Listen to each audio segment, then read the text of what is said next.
first time that we partner, it was in a seed extension, and now you've raised a pretty substantial Series A, where we were speaking almost daily for a long time about it. But it was I think it was one of the most beautiful outcomes. There were multiple competing term sheets from incredible firms at the same time, wanting to lead the Series A. And what have you learned in terms of actually raising capital? Because you were in a you've earned the right by the sheer value of your brilliance and your competence by having someone like Harry in your life offering you a term sheet over lunch with a napkin. And then we connected, and then there was this whole other round, and NEA came in again, and so forth. Uh, um, and then I feel like this Series A was the first one where uh, it took more work, right? Like just Yes. and more preparation. It wasn't as I think everyone involved was very nice and friendly, but it was a completely different vibe than the other rounds. So, um, what changed for you? What have you learned? Going from pre-seed to Series A, and not just any Series A, raising the total round size was at the end was 18 million, or what was the total round size? Was 19 million. 19 The million. Like raise. so, yeah. What Yeah. what have you learned? By raising a 19 million dollar Series A with multiple competing term sheets. It's yeah, there a lot. And one thing was this even the dynamics of putting things together and getting the even like the timing.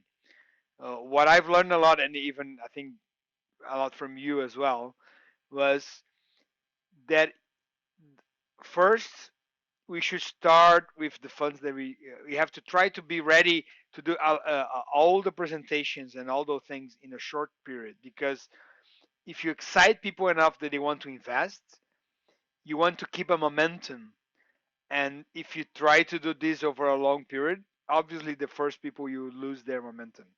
So there was we went a little bit through this where some of the first investors that we talked about that we wanted got engaged very early on, but we didn't feel comfortable enough to give them a final word before we could hear from everybody else and understand what else was available to us.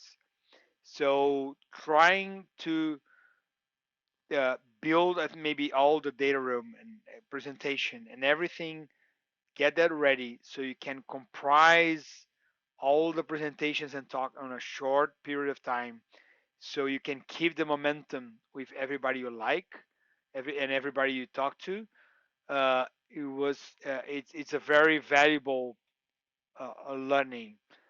And another one was that sometimes founders will underestimate their not their power, but like their leverage, right? And because we are doing this.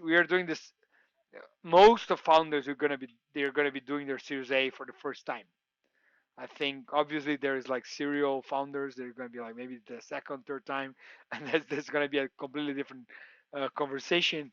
But most founders are going to they're the first time they're going through this process, so we overweight like the importance of like everything, and then we hear everything as at face value, right? Like you say that something's important for the VC, I need to get this. This is my number. This is my that, and I don't know if maybe for me it was hard to distinct what is negotiation tactics to what is sometimes real or honest restrictions, right? So it's that's a challenge, and I found that more often than not, VCs have done maybe like 10, 20, hundreds of Series A's conversations.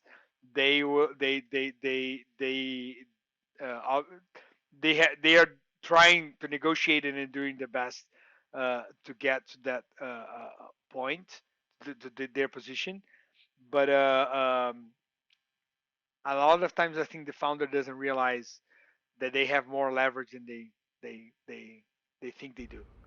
Yes. Well, in Uh, the end, you're the customer, right? So I think it's funny. I mean, you've touched on a few points that are very important here. So number one is the importance of having a well balanced funnel and yes, thinking about you have to stages. treat it as a sales pipeline and build a list. You start with the sometimes you start with the VCs that you don't think are the best fit, or because you need to get your pitch right, you need to learn with the questions. So you start with the things that have a lower probability for having a end results, and then you build up your strength and your skills as you go through.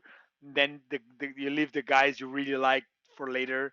But if you cannot open a big gap because all the no's also have a, I don't know.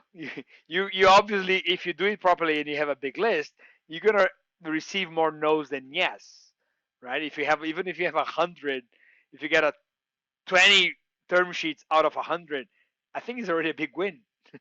But you received 80 no's, and you have to be mentally prepared to understand it's nothing personal, and you will have to learn from those no's. So you make the no's on the beginning, so you're ready for the yes, but also in a way that uh, you don't Don't go lose crazy trust. with the no's. Yeah, you don't lose trust, and then start.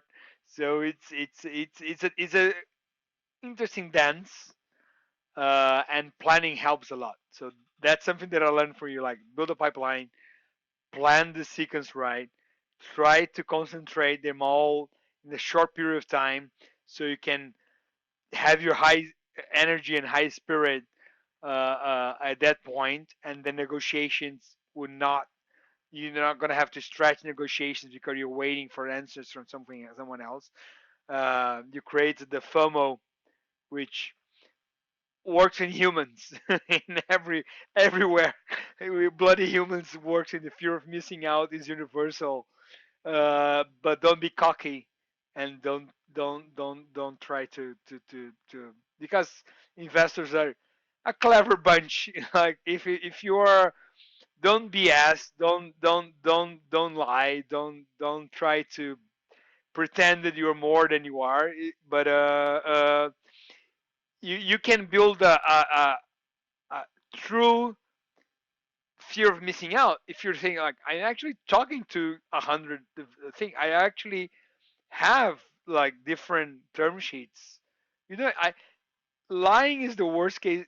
That's gonna put you on the path that you don't want to be. Like, that, I think, is the Oh yeah, worst. it will come bite I you in the always ass, and you can be unmasked very fast because oftentimes people work together. For me at least. There are back channels that you don't even know about. Oh yeah, exactly. Back channel. Everyone back channels with everyone, and having raised money at my previous firm at 1VC. I was the number one fundraiser for the fund, and now with Atman, with everything we've been raising so far, it's fascinating because you just come of a place of more maturity and fortitude and discipline. You're also very comfortable with rejection. You also, ultimately, there are types of investors that now. You understand that it's not personal, right? The Oh, rejection yeah. I is mean, not even an opinion about your success. It's just maybe there are things that is not a match, and that's okay. yes. The only thing that I think is important is just reject me fast, so I just don't waste my time and your time. I used to think that I try to be as sophisticated and as thoughtful as possible on the nose because we are always saying 99% of the time we're saying no's. I don't care if I get I all I want is an answer. What I think annoys me within the process is when you don't get an answer. That's the only situation where it becomes very difficult because it's mysterious for everyone. But if you just get a fast no, then it's I think it's totally acceptable. The other aspect of fundraising, aside from starting from the top, disciplined funnel, right? You said here, don't overthink about the importance of everything. You know, sometimes you don't even know what's happening on the other side. Why you're being rejected? Be very, very prepared and plan ahead is important. And then, but I think learning how to enjoy the process as well and enjoy the journey versus feeling like, oh, this is a painful thing or a distraction. It's actually one of the most important parts of the game. About um, everything, right? I'm even finding this about ho- growing the company. There's so many more conflicts and stuff that I have to solve. In the beginning, like would get me deep into like, fuck, what is this new kind of problem that we're having? Like politician. But if you understand, okay, and if you start to learn how to enjoy that part and uh, uh, how to learn from it and grow from it, everything gets a lot easier. If you turn something into a game, I think that's the key point. If it, in a good sense of a game, like if you turn something into a growing experience, then you're gonna learn from it. You're gonna try assumptions. Everything gets easier. So and fundraising is not not different. that's right. That's right. The best metaphor that I would say, how does it feel? You know, with it's I mean, the biggest it was ever 42 million a year and a half, basically. It wasn't by myself, right? Like I had other partners at the firm, but having raised most of it is for at least for the core fund. The way it feels is that it's like you're chewing glass for breakfast, and as the glass perforate your gums and you taste your own blood in the morning, you smile. But you learn that in the end, you're smiling still. It might not be a little that pleasant in the beginning, but you kind of get over it, you know.